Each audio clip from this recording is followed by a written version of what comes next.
Pagdating sa plenary, dahil sa inyo, ipapadiper yung budget nyo.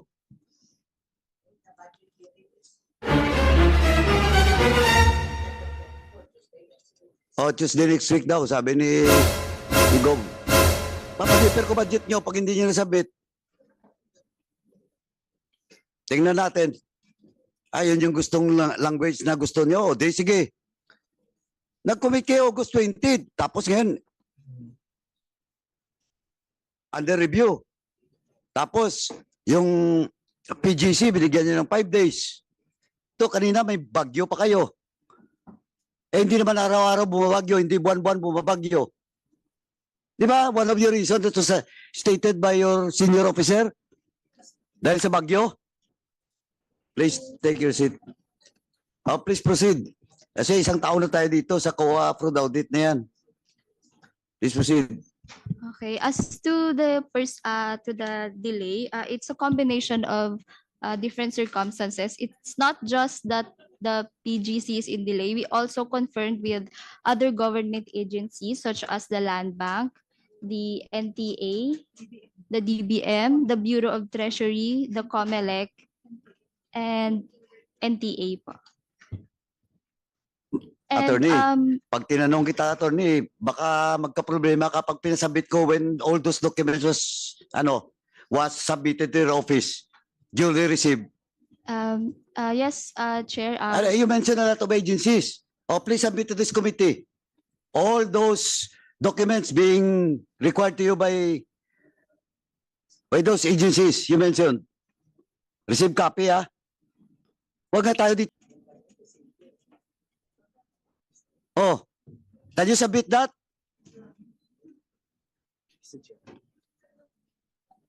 Miss, attorney.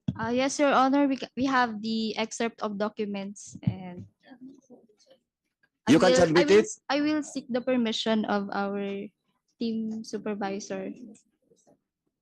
Hindi. Sino yung team, team leader? I thought you're the team leader. For the two teams, we have 3 team leaders. Ikaw, team leader ka rin. For Bombo Radio Audit. For Bombo Radio. And also ako. Yung sa Bombo Radio, tama ba yung sinasabi mo na lahat na yung mga mentioned agencies ang kailangan nyo? That includes the COMELEC? Doon sa audit sa Bombo? No, Your Honor, that's for the financial why audit. you are answering for on behalf of the PGC audit? I am sa also, Bombo ka lang naman. Yes, Your Honor. You should not answer that. I am also a co-team leader of the financial team leader audit ka rin. team. Yes. So you can submit those documents. Mr. Chair, as of now, Your Honor, since the fraud audit report is not yet final, we cannot submit the audit working papers, Your Sorry. Honor. But you mentioned na yun yung reason. Now, you submitted to the committee. Kasi gusto ko lang i-validate when was that document was submitted to your office. Baka ibalik ko sa COMELEC. Hindi kayo nag-require. Tapos ginagawa yung reason ang COMELEC. Attorney, did the COA ask for that document from your office? Mr. Chair, I have not received, at least my office have not yet received any request from COA.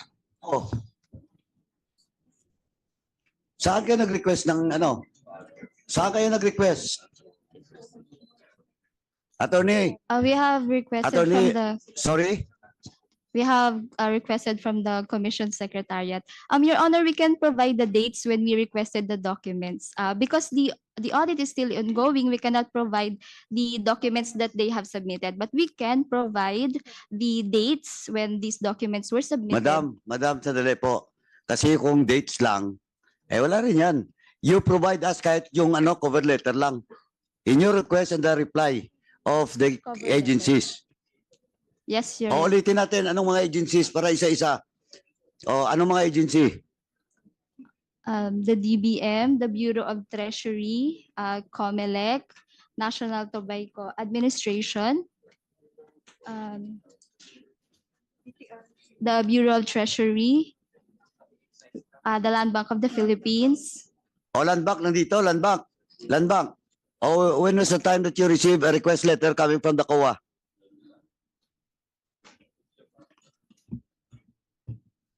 Good afternoon, Mr. Chair.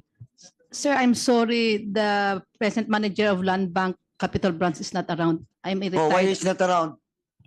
I understand my excuse later Ay- po, sir. Next. Sorry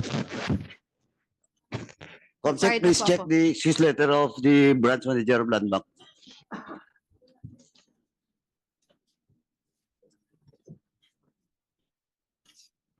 O prior engagement. So for the past 1 month, kasi natapos tayo August 6 ata. Ngayon, September 16. O mag-isang buwan. Tapos nagkataon na may schedule siya. Eh, hindi ko ito tatapusin. Ipapadrap ko lang yung committee report. Mag-hearing tayo ulit. Mr. Chairman, sandali po. A show cause order should be issued to the branch manager of the Land Bank. So move. Chairman. Mr. Chair, Yes. Yes. Ikaw.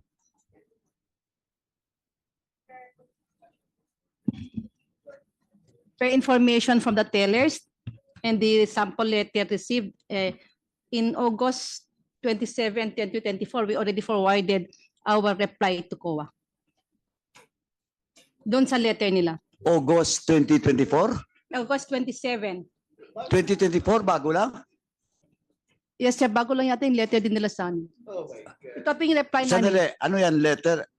Reply to the letter or submission of documents being required to your office? Audit query memorandum po yung ginawa dito. Sir. Oh. COA. Oh, patawa-tawa ka dyan, attorney. August 27 daw. Audit query pa lang. addition lang interjection lang, Mr. Chair. Please proceed. That is what, you know why it's an issue for us, because COA, let me get this clear, COA committed to give us a copy of the report on August 20, 2024. Yet August 27, wala pa pala yung documents galing from Land Bank na nire-request nyo. How can you commit to submit to us a report if at that time, hindi nyo pa natanong si Land Bank sa documents that you wanted from them eh? Who made that commitment to us last meeting? Ikaw yung ma'am, di ba? What's your name again? I'm sorry. Reina Afos, Your Honor. Yes, ma'am. I remember that you made that commitment the last hearing that we had. And I'm making it an issue because how could you have made a commitment na hindi pa pala na-request si Land Bank ng documents about the issues that you're investigating, di ba? How can you complete an audit if wala pa sa inyo yung dokumento na yun? Hindi nyo pa na pala nahingi from Land Bank, di ba? And you made that commitment before this committee po. That is why for me it is an issue.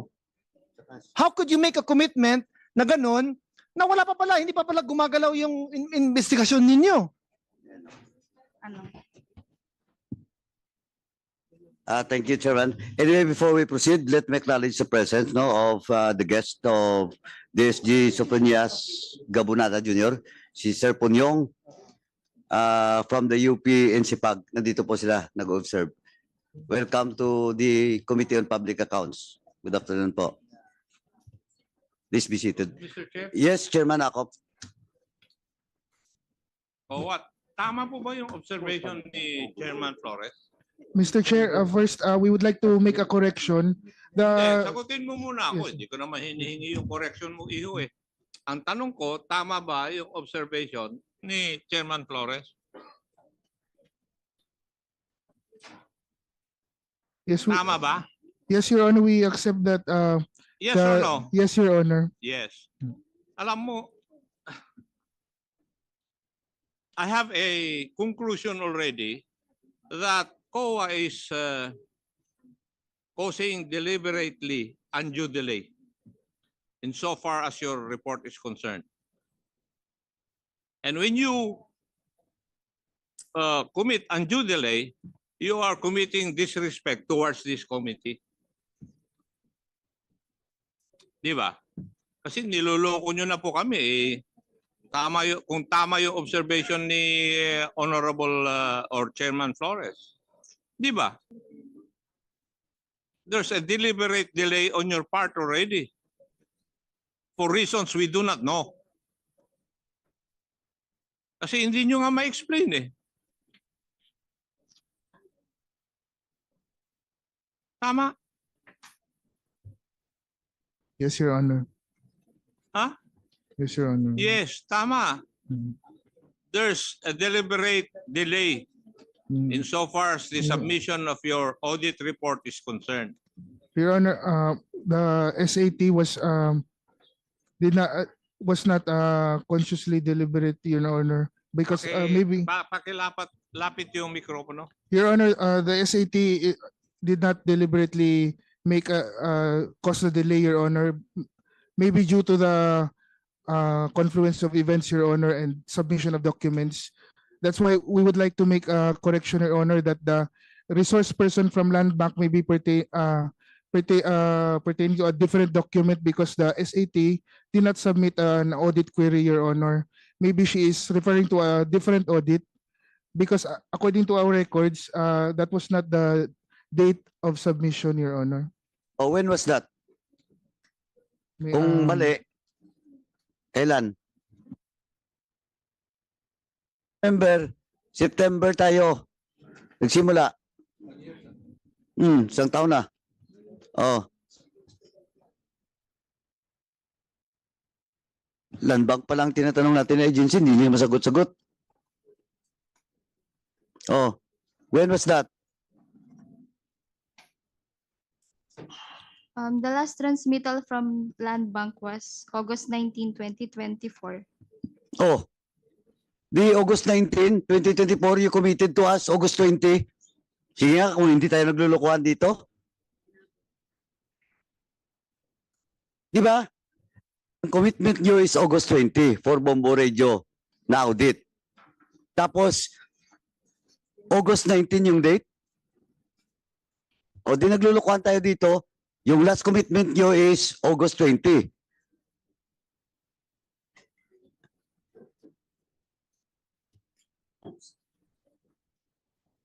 Oh, what can you say? As to the audit of Bombo Radio transactions, the audit highlights was released to the provincial government of Cagayan last August 7, 2024. And they were given under procedure on fraud audit to submit their answers or written comments after 15 working days. So at So, 15 working the- days, August 7. So, 15 working days. Walagay mo 20. So, August 27, dapat 28. Nakapag-reply na. Tama? the 15 working days was due on September 2, 2024. However, they requested for an extension, so we granted them 5 working days to submit.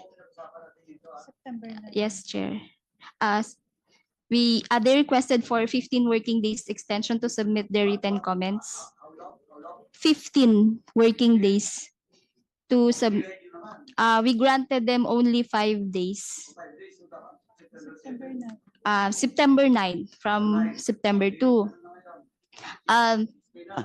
60 na ngayon. O, yes. saan yung report nyo? Yes, Your Honor. We received their written comments last September 9 at 7 p.m. already. O, whatever. Yeah. O, so? So that was September 9. September 13, Your Honor, the special audit team submitted the draft audit report for review of our director, Your Honor. Director nyo. Tapos aakyat pa yan sa proper. O, yun yung sistema nyo dyan. May problema kayo. Mr. Chair. 1 year in the making. Hindi pa nga eh. More than a year in the making kayo. Simpleng audit lang for Bombo Radio. Napakaliit amount yun. Your Honor, the office order for Bombo Radio audit was released last February 5, 2024. All the more, may problema kayo kasi February 5, sabi mo, yung office order. How about the provincial government? September yun, di ba? For the audit of Bombo Radio transactions, No. Yung Bombo Radio is February. Sabi mo, O, pero yung PGC, that was September last year. Yes. O, di may problema kayo, Mr. Chair. PGC. Kayo nag-commit nun. You're telling us na yung Bombo Radio, August 20 until now, under review? Mag-isang buwan na? No, no, Your Honor, it was submitted to our reviewing authority on September 13 last week. Oh, kita mo? But you commit to us na August 20 tapos na. Yes, Your Honor, the SAT tried to accomplish its commitment, Your Honor. However, due to third-party validations which were delayed in their submissions, Your Honor. Dito ako, nagdududa na ako sa inyo.